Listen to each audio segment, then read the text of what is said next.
ഞാനന്ന് പ്രൂൺ ചെയ്ത ഒരു ബൊഗൈൻ വില്ല ഉണ്ടായിരുന്നു. അതിൻ്റെ ഫ്ലവർ വന്നിട്ട് ഇതാണ് കേട്ടോ. നിറഞ്ഞു വരുമ്പോഴത്തേക്കും ഈ ചെടിയിലല്ല കേട്ടോ, ഈ ഒരു ഐറ്റത്തിന് ഇതേ മോഡലിലുള്ള ഒരു ചെടിയിലാണ് ചെയ്തത്. ഇതല്ല. അപ്പോൾ അതിൻ്റെ ഫ്ലവർ നിങ്ങൾക്ക് കാണിക്കാൻ വേണ്ടിയിട്ടാണ് ഇത്. കണ്ടോ, ഇതാണ് അതിൻ്റെ ഫ്ലവർ. അപ്പോൾ നമ്മളന്ന് കട്ട് ചെയ്തത് ഇതാണ്, ബോൺസായി ലുക്കിൽ കട്ട് ചെയ്തത് ഇതാണ് കേട്ടോ. കണ്ടോ ഇതിൻ്റെ ഒരു ഷേപ്പ്. അപ്പോൾ ഞാൻ ഇന്നും ഒരു ഫുൾ വീഡിയോ ചെയ്തതിൽ കട്ട് ചെയ്ത് തന്നെയാണ് ഇഷ്ടം. ചില ആൾക്കാർക്ക് അത് ഷേപ്പ് ആക്കാതെ അങ്ങനെ നിൽക്കുന്നതാണ് ഇഷ്ടം. ഞാൻ പക്ഷേ ഷേപ്പ് ആക്കിയിട്ടുണ്ട്. അപ്പോൾ ഷേപ്പ് ആക്കി ഇവിടെ ഒരു ചെറിയ റൗണ്ട് പോലെ ആക്കിയിട്ട് പിന്നെ മുകൾ ഭാഗത്ത് എന്നിട്ട് ഒരു ദേഹം ഉണ്ടോ, ഒരു നീളത്തിലൊരു പോർഷൻ ഇട്ടിട്ടുണ്ട്.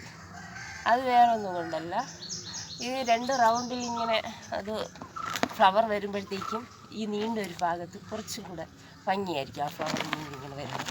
അപ്പോൾ അതിന് വേണ്ടിയിട്ടാണ്. ഏകദേശം കണ്ടോ, ഇതാണ് അതിൻ്റെ ഒരു ഷേപ്പ്. അപ്പോൾ നമുക്കത് തിരിച്ച് കാണാം. കണ്ടോ, ഇതാണ് ഷേപ്പ്. അപ്പോൾ എൻ്റെ ഈ ഒരു ബോൺസായി ലുക്ക് നിങ്ങൾക്ക് ഇഷ്ടപ്പെട്ടുവെങ്കിൽ ലൈക്ക് ചെയ്യണം, സബ്സ്ക്രൈബ് ചെയ്യണം, ഷെയർ ചെയ്യണം. കണ്ടോ, ഈ ഒരു ഷേപ്പിലാണ് ഞാൻ ചെയ്തിരിക്കുന്നത്. അപ്പോൾ ഇനി ഫ്ലവർ വരുമ്പോൾ മാത്രമേ ഇതിൻ്റെ ആ ഒരു ഭംഗി നമുക്ക് അറിയാൻ പറ്റത്തുള്ളൂ. അപ്പോൾ ഫ്ലവർ വരുമ്പോൾ ഞാൻ വീണ്ടും ഈ ഒരു വീഡിയോ നിങ്ങൾക്ക് കാണിക്കുന്നതായിരിക്കും. അപ്പോൾ എൻ്റെ ഈ വീഡിയോ ഇഷ്ടപ്പെട്ടാൽ ലൈക്ക് ചെയ്യണം, സബ്സ്ക്രൈബ് ചെയ്യണം, ഷെയർ ചെയ്യണം. Okay, by.